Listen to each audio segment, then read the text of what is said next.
원인은 임대차 입법에 시작이 되었기 때문에 저는 부동산 정책이 잘못된 거다. 모든 피해를 국민이 다 짊어지게 된 거다.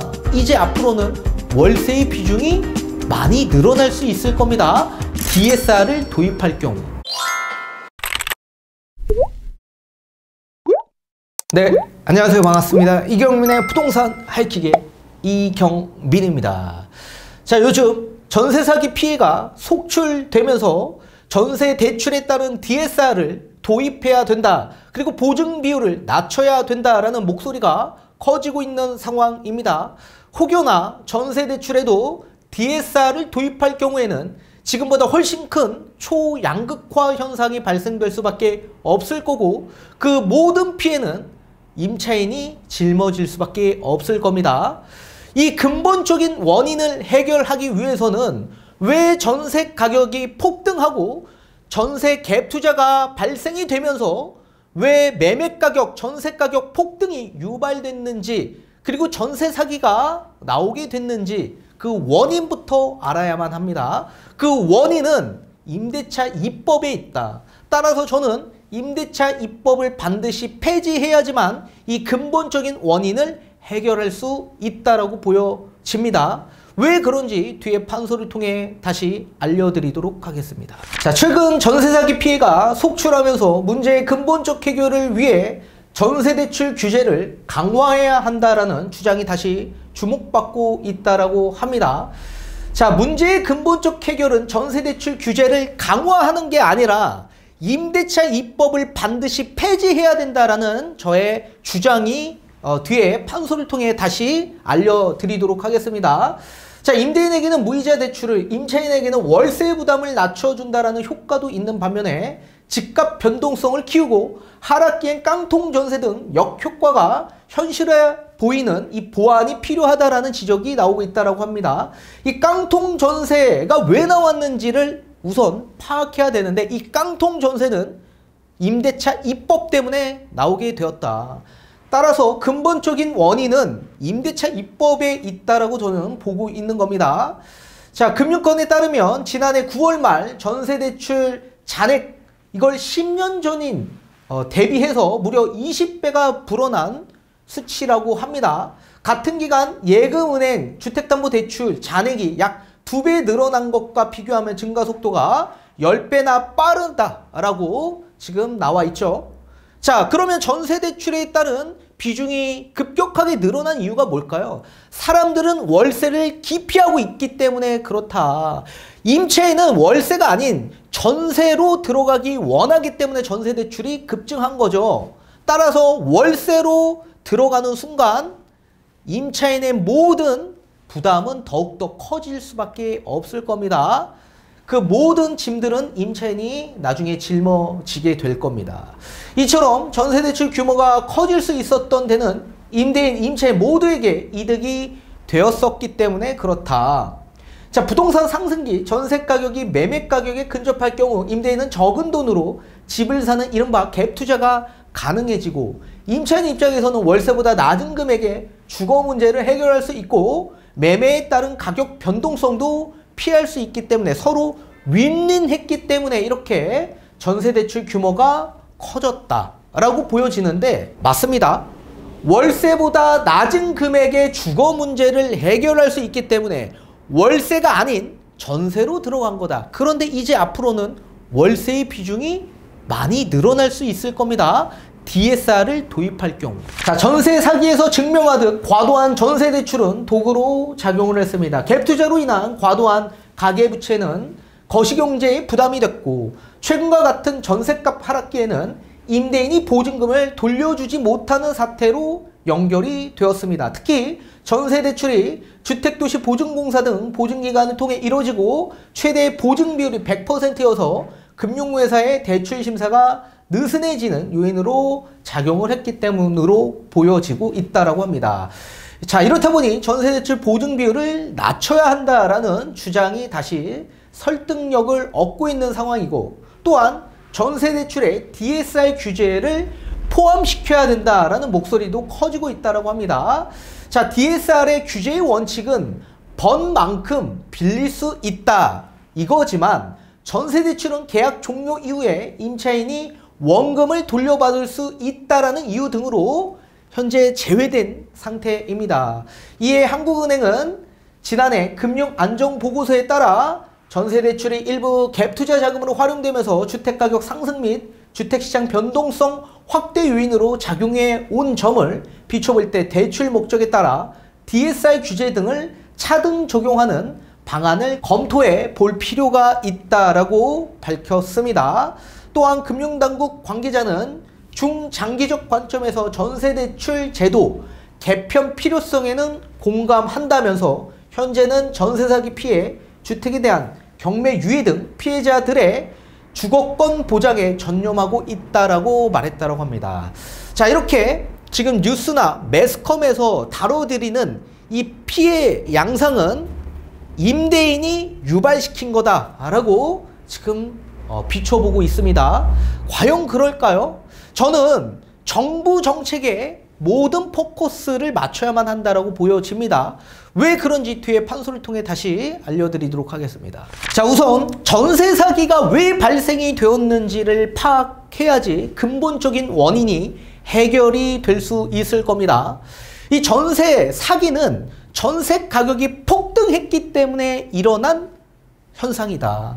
자, 그렇다면 첫 번째, 전세 가격이 왜 폭등했는지를 우선 우리가 그 원인을 알아야 해결할 수 있겠죠.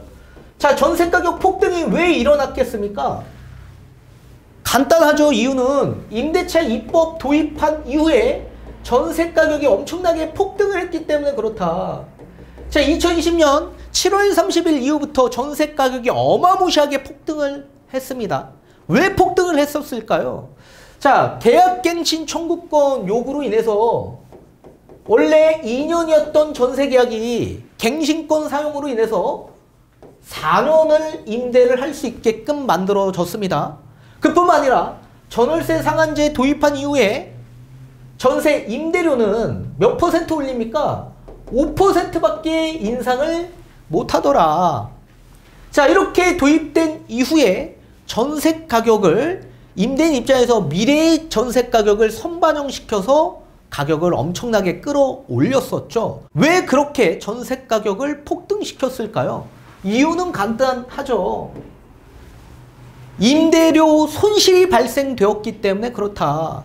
자, 우선적으로 연간 물가 상승률을 본다면 몇 퍼센트 정도 상승을 할까요? 우리나라 목표제, 물가 목표제가 2%입니다. 따라서 2.5% 정도 수준에서 본다면 4년 동안 물가 상승은 몇 퍼센트 상승하는 겁니까? 약 10% 정도 상승을 하는 거다. 그런데 4년 동안 5%밖에 인상을 못하다 보니 실질적으로 임대료 손실이 발생되는 거 아닙니까? 수익은커녕. 이러니까 임대인분들 입장에서는 저 미래의 가치를 땡겨다가 선반영시킬 수밖에 없었던 거죠. 또한 우리나라의 1년간 연간 전세에 따른 증감률을 보게 되면 서울 같은 경우 서울 아파트 전세 증감률이 1980년도부터 지금까지 거의 8% 정도의 상승률이 나오게 됩니다. 8%. 자, 우리 가까운 과거인 2010년 기준에서부터 바라본다면 약 7% 정도 나옵니다. 7%. 플러스 7%. 1년간 7%씩 전세 가격이 상승을 한다고요. 왜요? 물가가 상승하니까 전세 가격이 당연히 상승하죠. 자, 7% 상승을 하는데 4년이면 몇 퍼센트 상승을 하는 겁니까? 4년이면 28% 정도 상승을 하는 거죠, 원래. 여기에 또 마이너스가 되는 경우도 있고 증감이다 보니까 연간 평균이 7% 정도 상승을 한다. 따라서 그 정도 수준에서 바라본다면 4년 동안은 28% 정도 상승을 하는데 임대료를 5%밖에 못 올리네. 그러다 보니까 어떻게 합니까? 엄청나게 끌어다가 써서 몇 퍼센트 올라갔습니까? 50% 이상 폭등을 한 거다. 50% 이상. 정부 정책에서 지금 시장을 자극하고 강압적으로 시장에 개입해서 규제를 하다 보니까 어떻게 돼요? 엄청난 폭등이 나오게 된 거죠. 자, 그리고 두 번째, 임대차 입법이 나오고 나서 전세 가격만 폭등한 거냐? 아닙니다. 매매 가격이 폭등이 됐다. 매매 가격도 함께. 자, 우리 부동산 상승기에는 전세가율이라는 게 있습니다. 부동산 상승기에 가장 큰 특징의 전세가율 몇 퍼센트 정도 유지가 되냐면 평균이 50% 정도 유지가 됩니다. 약 평균이. 자, 쉽게 예를 들면 매매 시세가 10억입니다. 그리고 전세가 5억 정도 합니다. 이게 상승기 때 요 정도 매매와 전세의 비율이 유지되는 상황으로 전개가 됩니다. 자, 그런데 전세 가격이 그대로 유지가 되어 있는 상황인데 매매 가격이 15억으로 상승할 수 있겠습니까? 이런 현상은 나올 수가 없습니다. 거의 전세가율이 30% 아닙니까? 이건 말이 되는 수준이 아닙니다. 자, 매매가 대비 전세 비율, 전세가율은 평균적으로 상승기 때 50% 정도 난다. 이거는 신축, 구축 아파트 포함해서 전부 다 말씀드리는 겁니다. 재건축이 될 수 있는 30년이 넘어가는 아파트를 제외하고서는 대다수의 아파트들이 이렇게 50%를 유지합니다. 자, 그런데 똑같이 매매가 10억이고 전세가 5억인데 전세 가격이 어떻게 됐습니까? 임대차 입법이 나오고 나서 약 50% 정도가 상승을 한 거다. 그러면 전세의 50%가 폭등하다 보니 전세 가격이 얼마가 된 겁니까? 7억 5천이 된 거죠. 전세 가격이 7억 5천으로 되어 있는데 매매 가격이 가만히 10억으로 유지가 되어 있을까요? 매매 가격, 전세 가격 50%인 15억 정도 상승하게 된 거죠. 따라서 전세 가격이 유지가 되어 있는 상황에서 매가가 50% 미만으로 내려갈 수 없다. 반대로 전세 가격이 폭등하다 보니까 매가가 50%를 유지하기 위해서 상승하게 된 거죠. 이러다 보니 전세 가격 폭등이 매매 가격 폭등으로 나오게 된 겁니다. 이 원인이 어디에 있습니까? 임대차 입법에 있다. 임대차 입법에. 모든 원인은 임대차 입법에 시작이 되었기 때문에 저는 부동산 정책이 잘못된 거다. 이거는 임대인과 임차인의 잘못이 아니라 정부 정책에 잘못 수립되었기 때문에 이 현상이 나오게 된 거고 이 부동산 시장에 혼란을 주게 된 겁니다.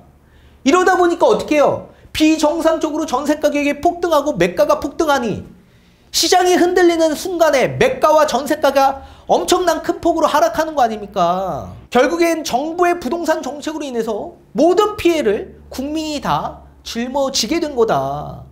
윤석열 정부는 뭐 하는 겁니까? 인수위 때부터 그리고 대통령 후보의 공약에서부터 임대차 3법 폐지하겠다라고 발표를 했는데 지금 뭐 하고 있냐고 결국. 응? 자, 그리고 세 번째, 전세대출에 DSR을 도입하겠다라고 얘기했습니다. 이거 도입하면은 초양극화가 생긴다. 초양극화. 자, 매가가 있습니다. 매매가 DSR 도입된 이후에 어떻게 됐습니까?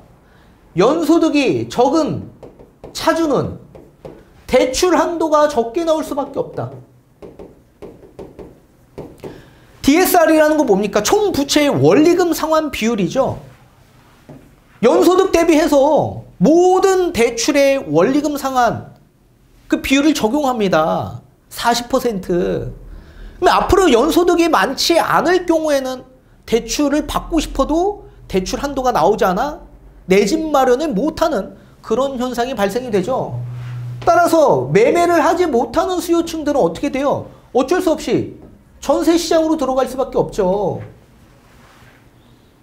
주택 거주의 유형이 매매, 전세, 월세 중에 매매가 안 된다면 전세로 들어갈 수밖에 없는 상황이고, 근데 이 전세에도 DSR을 도입하겠다.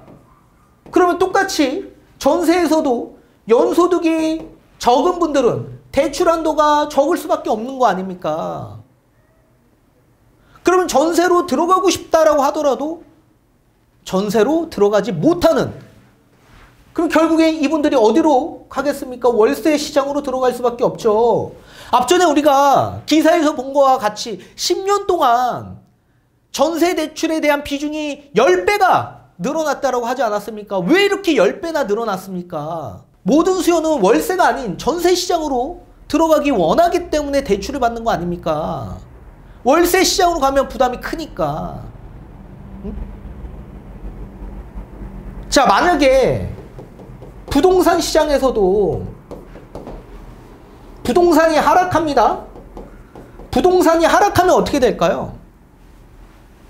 지금 전세대출 DSR 도입한 이후에 월세의 비중이 높아 월세 가격이 폭등하는데, 그러면 부동산의 가치가 하락하면 내수 경기가 악화되는 거 아닙니까? 내수 경기가. 우리나라 GDP에 15% 비중을 차지하고 있는 건설업, 이게 제조업 다음에 건설업의 비중이 가장 높습니다. 건설회사가 부동산 하락하면 미분양이 적체되는데 줄 도산의 위기가 발생이 되는 이런 상황에서 우리나라 대다수의 국민의 자산이 75%가 부동산에 묶여 있는데, 부동산 가격 하락하면 모든 국민의 자산의 가치는 다 하락하는 거 아닙니까? 그러면 내수 경기가 악화되는 거 아닙니까? 소비를 안 하기 때문에. 가뜩이나 내수 경기도 악화되고 소비가 위축되고 있는 상황에서 전세대출에 DSR 도입하면 월세 가격이 폭등하는데 이분들이 잘 버틸 수 있다라고 생각합니까? 엄청난 자본에 손실이 발생될 수밖에 없죠. 반대로 부동산 가격이 상승하면 어떻게 됩니까? 내 집 마련할 수 있는 그런 여러 가지 기회비용에 상실이 생기죠. 따라서 전세대출 DSR 도입하면 도입될수록 그 피해의 양상은 누구한테 가는 겁니까? 모든 부담은 임차인에게 짊어질 거다. 본인의 짐은 본인이 짊어가야 된다는 얘기입니다. 이러면 연소득이 높은 고소득자 같은 경우에는 전세 시장으로 들어가겠지만, 연소득이 높지 않는 서민층 같은 경우에 월세 시장으로 들어갈 수밖에 없을 거다. 그 월세 가격에 대한 부담, 앞으로 집값이 상승하건 집값이 하락하건 모든 재산상의 손실은 서민층이 다 짊어지고 가야만 하는 상황이 나올 겁니다. 따라서 서민층을 보호하기 위해서는 전세 사기가 왜 나왔는지 그 근본적 원인을 파악해야 되고, 그 근본적 원인을 해결해 줘야만 한다. 그 근본적 원인은 결국 임대차 입법, 이 정책이 있는 거다. 따라서 임대차 입법 때문에 전세 가격이 폭등한 거고, 임대차 입법 때문에 매매 가격이 폭등한 이런 상황이 부동산 정책을 수립한 정부에 있는 거다. 모든 책임은. 따라서 국민들에게 책임을 전가하는 게 아니라 정부 정책을 잘 수립해야 되고 근본적 원인을 해결해 줘야만 모든 것들이 다 해결될 겁니다.